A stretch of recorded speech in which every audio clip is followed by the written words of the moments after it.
Pautas do Dia.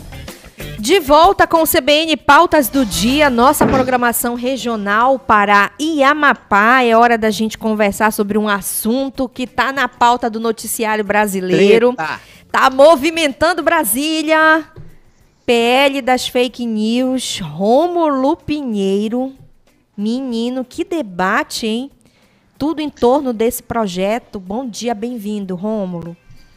Muito bom dia, Tatiane Lobato. Muito bom dia, Salgado em Macapá. Bom dia, meu querido.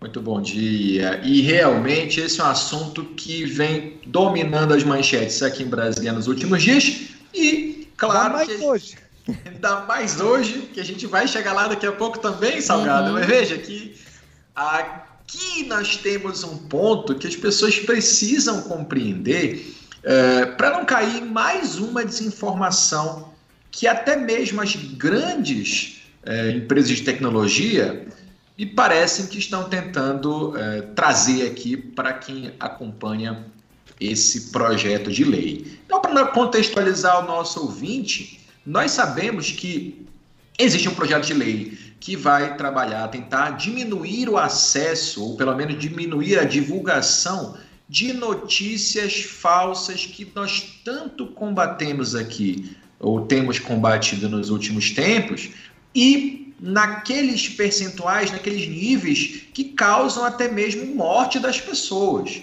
Então nós temos aí várias e várias ocorrências de situações nas quais as empresas de tecnologia permitem conteúdos que propagam violência, exposição de crianças e jovens a conteúdos cruéis, a conteúdos criminosos, automutilação. Então nós temos aí violência em geral, discursos de ódio e principalmente divulgação de informações falsas com relação a questões de saúde pública, como nós tanto vimos nos últimos anos a respeito da Covid-19. Nós tivemos casos célebres de pessoas associando a vacina à propagação do vírus HIV.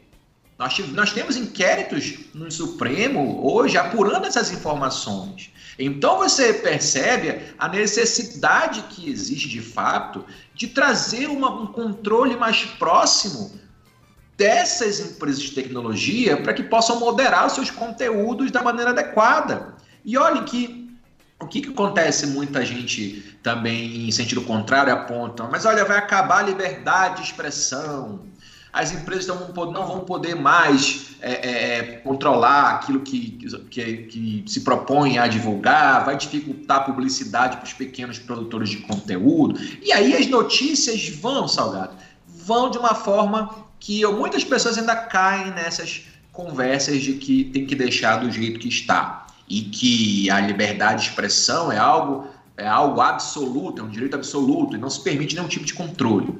E aí o argumento contrário a essas informações, na verdade, o argumento que fundamenta essas argumentações aí, é de que em muitos países ditos aí socialistas ou comunistas, então a imprensa é totalmente controlada, a internet é controlada, e que o Estado então vai impor o que as pessoas vão postar ou não vão postar. Isso é plenamente falso. Para quem acompanha o projeto de lei, para quem leu pelo menos o projeto e sabe como é que está o andamento, que a gente, claro, para falar sobre isso aqui, acompanha, leu o projeto e trouxe e vai trazer essas informações necessárias do nosso ouvinte. Esse projeto ele tem um sistema que é baseado no modelo europeu e não no modelo russo ou no modelo chinês de acompanhamento.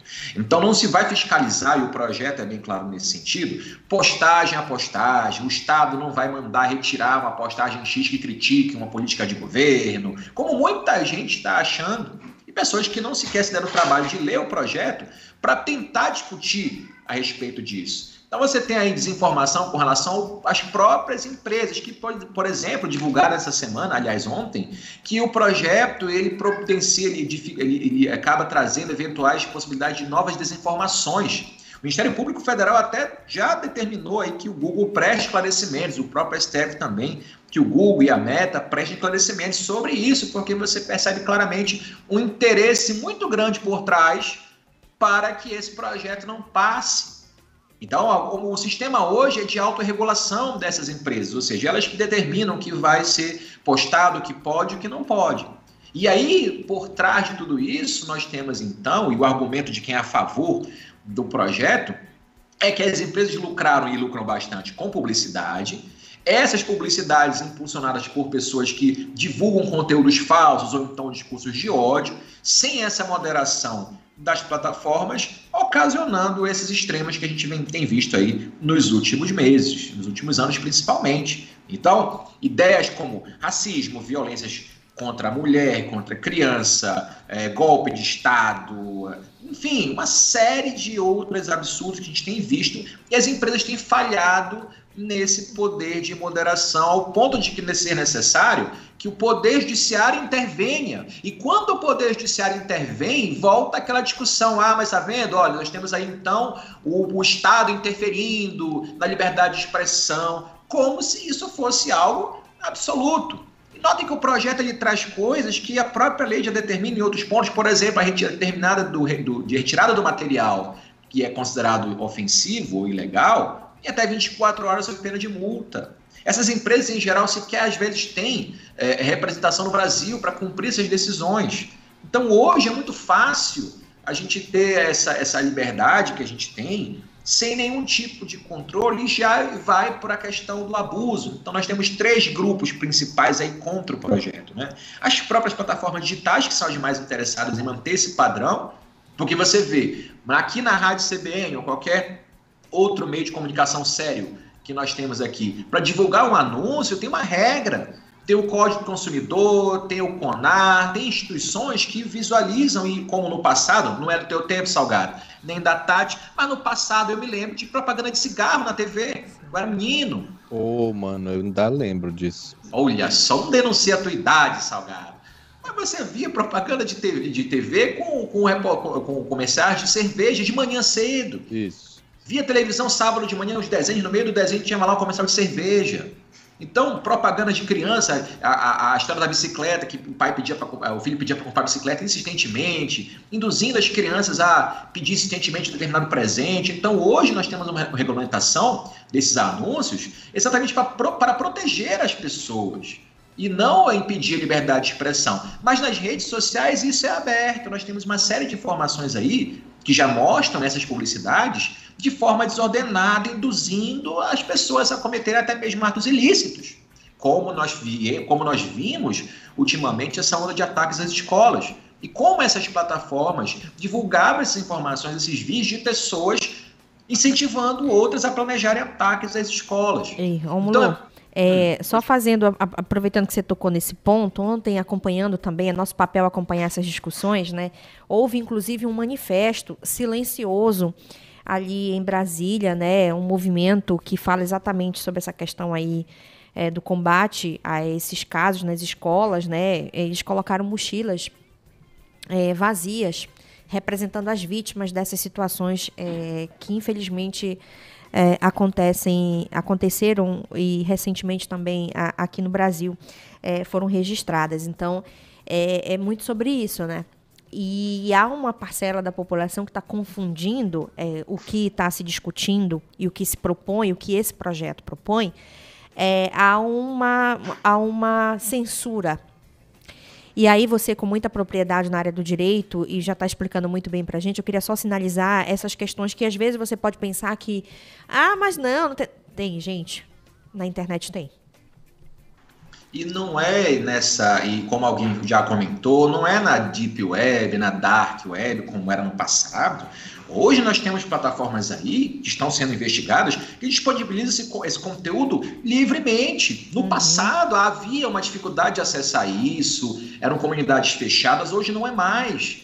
Hoje não é mais, e as pessoas ainda tendem a achar que vão ser limitadas a se expressar, ou então que o anúncio não vai mais ser tão vantajoso, ou seja, tudo gira em torno de uma questão financeira, quando o que está em alta aqui, o que é mais importante é a proteção às pessoas. Quantas e quantas pessoas não vieram à morte nos últimos anos por desinformações com relação ao programa de vacinação brasileiro, que era um dos mais avançados no país, no mundo, aliás. Brasil referência, né? Referência mundial em vacinação, e quanto nós regredimos em razão de informações falsas que as empresas de tecnologia não moderaram da maneira adequada. ao ponto de chegar no extremo de associar vírus a uma invenção de um país X, ou que a vacina tinha um chip. A vacina tinha um chip que ia implantar nas pessoas para serem controladas pelo Estado. Então é de uma insanidade até mesmo não imaginar que essa situação pode se manter. Você pega um exemplo, Tati Salgado, da difusores da Terra plana, por exemplo.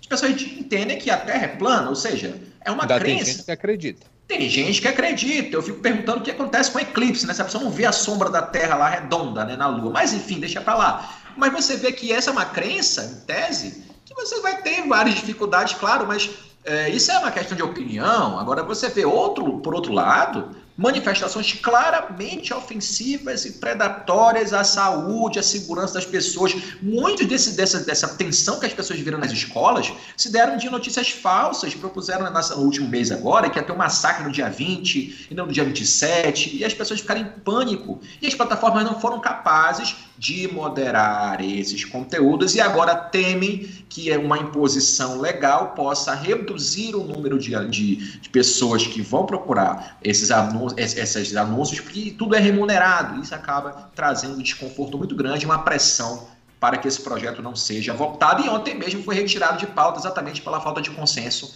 lá no Congresso Nacional. A tendência é que a próxima semana nós tenhamos uma nova rodada de negociações. E agora, Tati Lobato, faltam 3 minutos para a gente fazer para o intervalo e tem outra pauta que hoje está a pauta do dia. Mas ainda dá tempo. Vamos começar logo agora a conversa lá, aqui Rômulo. Também. Qual que é o outro tema, Rômulo, que você traz para a gente? Tá pegando fogo agora, tá todo mundo aqui correndo, tem gente vindo de avião para Brasília aqui, porque a Polícia Federal acabou de deflagrar uma operação que visa coibir ou investigar inserção de dados falsos em sistemas da União, ou seja, a questão envolvendo informações indevidas sobre vacinação do ex-presidente e da sua família, Jair Bolsonaro, que estava e viajou o ano passado para os Estados Unidos. Então, nós temos a prisão do ex-ajudante de ordens Mauro Cid e de 3 pessoas de sua segurança dentro do GSI naquele momento, e aqui ainda se está nessa discussão, nas apurações acerca da movimentação do inquérito policial. Esse inquérito das milícias digitais ainda é aquele inquérito que ainda parte dele é sigiloso, mas se apreenderam celulares do presidente da ex-presidente da ex-primeira-dama, e a tendência é que novas fases se desenrolem no decorrer da semana com eventuais novas apreensões. Então, o ex-presidente anda muito preocupado com isso, ia prestar depoimento agora de manhã sobre o caso das joias sauditas, não foi mais prestar esse depoimento, se encontra na sede do PL agora, discutindo a questão, o desenrolar dessa nova investigação, Polícia Federal batendo 6 e pouco da manhã na casa dos outros, levando as pessoas presas. A gente precisa aguardar o desenrolar disso, para poder trazer para o nosso ouvinte aqui, mas o mais importante há indícios, a princípio, que levaram à prisão dessas pessoas, de que esses dados foram falsamente inseridos em sistemas de informação. São crimes muito graves, que têm um alto potencial de trazer problemas para pessoas que hoje não têm mais o foro privilegiado, o antigo foro privilegiado, em razão da função que exerciam. Então, o ex-presidente se vê em maus lençóis aí nesses últimos tempos e vai precisar de muita explicação para tentar esclarecer o que houve de dezembro de 2021 até dezembro de 2022, o período da investigação sobre esses dados falsos inseridos no sistema. E o ex-presidente Jair Bolsonaro já se manifestou, disse que negou ter adulterado o cartão de vacinação, disse mais uma vez que não tomou vacina. Mas essa operação que está sendo deflagrada pela Polícia Federal hoje, que está movimentando aí Brasília certamente, o Rômulo trazendo para a gente assim, um olhar também amazônida, né, para o que está acontecendo, ela entra num contexto, gente, aí para a gente finalizar mesmo essa nossa conversa aqui, num contexto de um país que teve ao menos 700 mil mortes por Covid-19. 700 mil mortes. Quantos de nós, né, que estamos aqui hoje fazendo comunicação, quantos dos nossos ouvintes que nos acompanham estão aí muito próximo de viver de novo datas que machucam? De pessoas que foram embora vítimas da Covid. Então é realmente uma operação muito delicada, seríssima, que a Polícia Federal deve aprofundar aí e que já está resultando em prisões, e a gente vai acompanhar ao longo do dia na nossa programação. Rômulo, mais uma vez te agradecer por essa parceria aqui com a gente, tá bom? Muito obrigada por trazer essa movimentação de Brasília para o nosso noticiário regional. Muito obrigado, Salgado e Tati. Conta sempre comigo. Quarta a gente está de volta. Forte abraço. Um abraço, amigo. Tchau, tchau. Até a próxima. Vamos para o